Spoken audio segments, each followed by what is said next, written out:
Huziki election की मतंग दे दिए खाई मकोंग ने election लोग से हारी से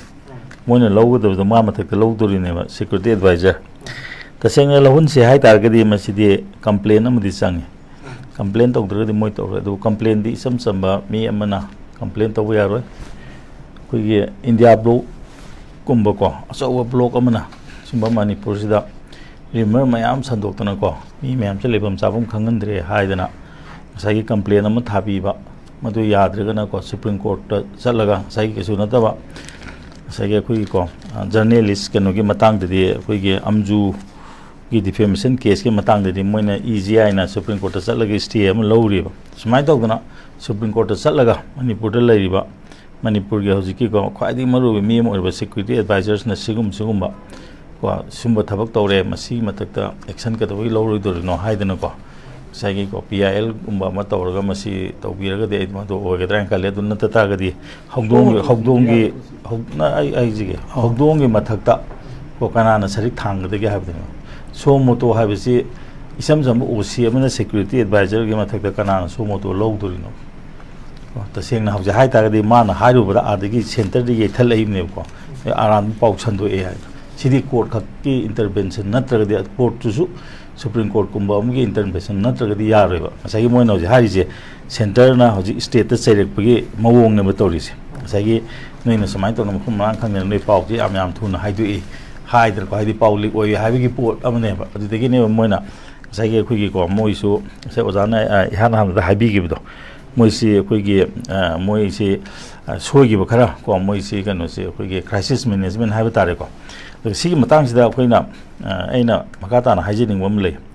हजिक मणिपुर थोइबा इरांगसे नोंमगे मसक्से सुम होंगी को अखोइना हागे खनने न अदुम हाइजे 3rd मे द तौगिबसी अखोइगे मिटेना शेड्यूल ट्राइब ताले मदुगी मरी लेना कोर्ट अमना हाई कोर्ट ना ऑर्डर अम तारे मदु पेंददना तौबनी हाइदना तौबिदि निमिनि हुमनि लेर मतुंग देदि अखोइ सेपरेट एडमिनिस्ट्रेशन पीगदौनि गायबको अदुगा ngasi बौता तसेंगना लाको मतबदा ngसाइगे खोइ मिटेना शेड्यूल ट्राइब ताले हाइरगा मोइना खोइ मिटेगी मथकता मोइना खोइ मै थागदम नते युम थुदे कदम नते मसे खोइ फंगम थोपा औरगना फंगे फंगम थोपो ओइदगना फंगद्रे मसिदा सिग मफु मांग खंगदब तोपा अदिगी मतमदसु स्टेट की मेशिनरी सिंगसिना मखोइदि येथतबा को मखोइबु फाबा पुनबा तौदबा मोइ लमहेनबा सिंगसि दंदि पीदबा अदिगी समाइना मथंग लाकपसिना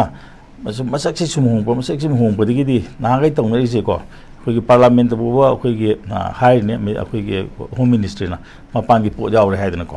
अदि अमु याव यम हाइ यावदे हम हाइ अदिगे मु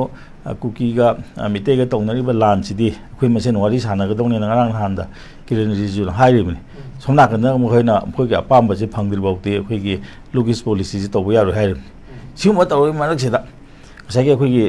कनोसु सेंट्रल गवर्नमेंट सु चेनबा यादबदि कनो द साइ मोइगे 900 से मोइ अम चुम हाइरना हामद मदु थोलको मतमद रिमर ने हाइरनि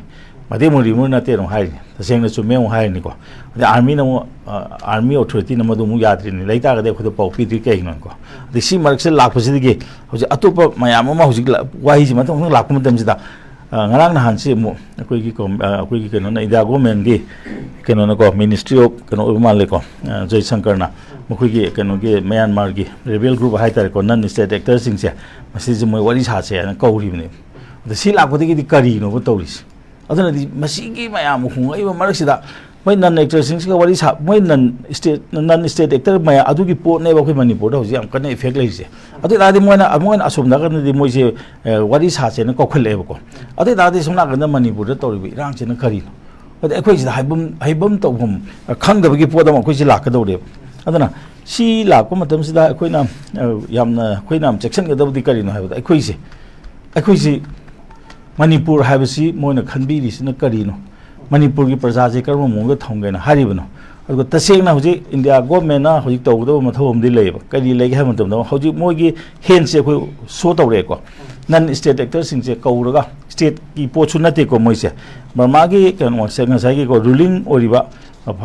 चुंगेरा लानगेरा मिलिटरी जनता है तारे को सागी डेमोक्रेटिक गवर्नमेंट हम ले मदि मोदि मदु इंगारेगा होजि गवर्नमेंट हम दि पाले अदो अमा होजिकी नन स्टेट एक्टर सिंगसिना गवर्नमेंट ओइना लो बिरा कनो गवर्नमेंट एग्जाम ने हाइबसु अदुमुसु लेत्रि को अदु मोय कौरगा वरी सासे ना हागे लेबा अदुगी मरतदा मणिपुर ना थोइबा इरांग मयाम को अदु असि लाकु मतमजिदा अखोइना याम कना हाइजनिंगबदि को असि याम कना वा हाइबा मतमदसु होजिति वासे फतब्राइन खले होजि तसेंगना मसिगी वासे हेक चंगु मतमददि ngasagi ko ministry of home affairs ka yaudana adi external affair ka yaukchalaga tawsidi asidi khoi court su ko se khoi kuthing jalore asidi kanu gi government gi chungere langere asidi government gi policy ne hade policy matter de ko na kuthing nu yada pot khari leiri ko aduma ga hayar ka dera ado ta ga de khona haining bona india government na phare phagera pharoira मोने geopolitics की येंगा नत्रगा India के को लुपा को million को 400 million हेना थादरिबा Kaladan port साबगी अदि 250 million हेना थादरिबा सागे अखोई अखोई नॉर्थ ईस्ट स्टेट तगिना अखोई थाईलैंड म्यांमार फ्राउ चकदब लंबेन से मोय 250 मिलियन डॉलर हाय मोन हाबतो सी सेम मयाम से असिगी को सेम यानब तौरा दुदे अखोई हानिगाय लेत्रे सिदेसदा सिजनरिबा चमिनरिबा हायतारे को मोयगा पाउ फोंगरिबा ngasagi ko non state actors singse masiga yanana ba wari sabasu akoi na ko thingjel ba yade tawudadi moi ga wari sanari ba group singsina akoi gi india gi citizen ojeri ba akoi gi mitei singsida onjel pasimadi moi na control to bata hai ba amna jam samna hai ba ko makoi ga chatmin nari ba hai ta hoji chatmin na ba so hai ba yare ko ta sena te moi ga pau phongnari ba hai si chatmin na di no hai te ko moi ga pau phongnari ba non state actors singsigi ko khutsi hoji mitei da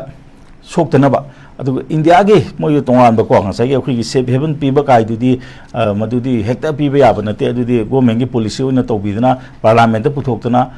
तौबुगी मथौ म तारंगने खले सिगुम मतांग से यौरको मतमददी अखोई individual हाइतारे